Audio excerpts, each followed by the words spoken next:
आज भारताने अजून एक आपला कोहिनूर गमावला. हो, आज आपण आपला रतन गमावला. नमस्कार दिव्यांग मित्र मैत्रिणींनो. विकलांगांचा आवाज बोलानुभवाच्या या चॅनलमध्ये मी ओमकेश आपल्या सर्वांचं सहर्ष स्वागत करतो. त्यांच्या मायेचा पदर असू दे किंवा त्यांच्या मायेची हाक, त्यांच्या मायेचा सहवास, या सगळ्याला आज आपण पोरके झालोत. पण त्यांच्या आठवणी आपल्यासोबत आयुष्यभर असेच राहणार आहेत, जिवंत राहणार आहेत. आणि या व्यक्तीने दाखवलं किंवा दाखवून देत राहिले ते आयुष्यभर, जोपर्यंत ते जिवंत होते तोपर्यंत त्यांनी दाखवून दिलं की माणसाने जमिनीवरती कसं राहायचं असतं. म्हणजे यशाची गरुड झेप घेत असताना देखील जमिनीवरती कसं राहायचं हे या व्यक्तीकडे पाहिल्यानंतर समजतं.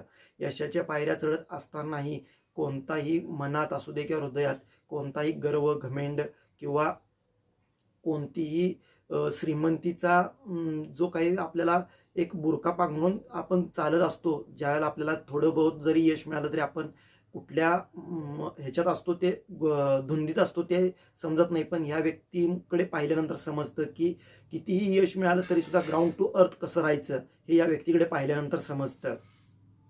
अगदी कोणत्याही व्यक्तीला जमणार नाही ते ह्या व्यक्तीने करून दाखवलं. किंवा कोणतीही व्यक्ती राहू दे, कोणत्याही देशाला जमणार नाही ते ह्या व्यक्तीने करून दाखवलं आयुष्यभर. आपल्या त्यांनी स्वतःला एक आचारसंहिता घालून घेतली होती आणि ती आचारसंहिता ते आयुष्यभर पाळत राहिले. त्या आचारसंहितेनुसारच चालत राहिले. ते आपल्याला इथं एखादं इलेक्शन लागले आणि त्यामध्ये 1-1.5 महिन्याचा आचारसंहिता असते, तर त्यामध्ये आपल्याला सर्वसामान्य माणसांचं सोडावं, पण ह्या आमदार खासदारांना सुद्धा ती आचारसंहिता पाळायचं जमत नाही.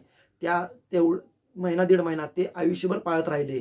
त्याच्यामुळे ह्या व्यक्तीकडे पाहिल्यानंतर समजतं की ही व्यक्ती एक रत्नच होती, जे देवाने आपल्यासाठी पाठवली होती आणि त्याचा आपण लाभ घ्यायचा होता आणि तो थोडाफार का होईना सगळ्यांनी घेतलाय असं मला तरी वाटते. त्या व्यक्तीने काय नाही केलं, बिझनेस कोणतीही गोष्ट त्या व्यक्तीसाठी अशक्य नव्हती. त्या व्यक्तीला ज्या कोणत्या गोष्टी कठीण आपल्याला वाटायच्या तर त्या व्यक्तीला अगदी त्यात सोप्या वाटायच्या. अगदी बिझनेस असू दे किंवा सामाजिक कार्य असू दे.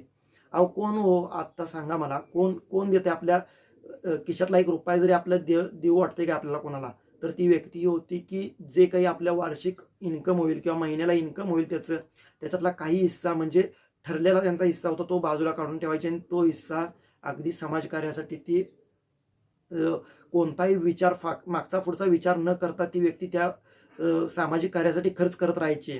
म्हणजे स्वतःला आपल्याला पैसे हवे आहेत किंवा आपण साठवून ठेवले पाहिजे असं कोणताही विचार न करता त्या व्यक्तीने बघा की एक कठीण गोष्ट वाटली की तिथं तो म्हणजे पूर्ण डेडिकेशन देऊन ती गोष्ट सोपी करून द्यायचे. त्यांना त्यांचं घर म्हणजेच आपला हा देश होता. हे देश म्हणजे देशाला एक सुंदर त्यांनी त्यांच्या कष्टाने म्हणा किंवा त्यांच्या डोळ्याने त्यांना जे दिसलं किंवा जिथं जिथं काही त्या घरात रिकामी गोष्ट दिसली तर ती सजवण्याचं किंवा ते सुंदर घर सजवण्याचं काम या रतनजी टाटा यांनी केलं. या रतनजी टाटांच्याकडे बघायचं झालं तर एक आई लेकराचं जसं प्रेम असतं, आईचं लेकरावर जसं प्रेम असतं, तसं रतनजी टाटा यांनी आपल्या भारत देशावरती प्रेम केलं. आणि जर तुम्हाला रतनजी टाटा यांना जर खरंच रतनजी टाटा कोण आहेत हे बघायचं असेल तर तुम्ही एकदा भारतात या आणि बघा रतनजी टाटा यांनी काय कमवून गेले आहेत ते. यातून समजतं त्यांचा प्रत्येक दिवस हा सणासारखा असायचा. म्हणजे प्रत्येक दिवस आपण वर्षातून 1-2-4 सण जसे साजरे करतो तसे ते प्रत्येक दिवस साजरा करायचे आणि ते आपल्या या समाजासाठी त्यांनी वाहून दिलं होतं त्यांचं जीवन. एखाद्या देशाला जमणार नाही अशी गोष्ट ते स्वतः करत होते. म्हणजे एखादा देश सर्वसामान्य लोकांसाठी जे काही करू शकत नाही ते अगदी सहजरित्या या उजव्या हाताचं डाव्या हाताला कळू न देता ते अगदी समाजकार्य असेल किंवा कोणतीही गोष्ट असेल ते अगदी सहजरित्या करत जायचे. त्यांनी तितकाच वाटा म्हणजे सरकारलाही कोरोनामध्ये असेल किंवा त्याच्या आधी कोणतीही आपत्कालीन परिस्थिती आल्यानंतर सरकारलाही कित्येक हजारो कोटीची मदत केलेली आहे. परत दिव्यांग असतील, वृद्ध असतील, अनाथ असतील यांसाठी आश्रम उघडणे असेल किंवा त्यांच्यासाठी काही गोष्टी त्यांचं जीवन कसं सुदृढ बनवता येईल किंवा सक्षम बनवता येईल याच्यासाठी सुद्धा ते आयुष्यभर प्रयत्नात राहिले.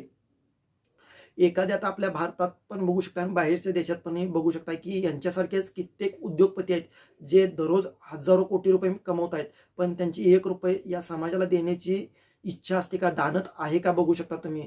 त्यांनी ते त्यांच्या लग्नात असेल, त्यांच्या मुलांच्या लग्नात असेल किंवा वाढदिवसाच्या त्यांच्या स्वतःच्या वाढदिवसाला सुद्धा हजारो कोटी रुपये खर्च करतात. पण या गरिबांना म्हणा किंवा सरकारला सरकारची प्रगती व्हावी किंवा आपला देश पुढे जावा म्हणून कुठल्या एखाद्या तरी बिझनेसमॅनने किंवा एखादा नेता कधी आलाय का? पण कधीही देश आपला अडचणीत सापडू दे किंवा कोणतीही शंका मनात येऊ दे की आपला देश आता अडचणीत जाणार आहे, त्याला एकमेव माणूस आपल्या देशासाठी म्हणा किंवा आपल्या जगासाठी उभा होता, तो रतन टाटा होता.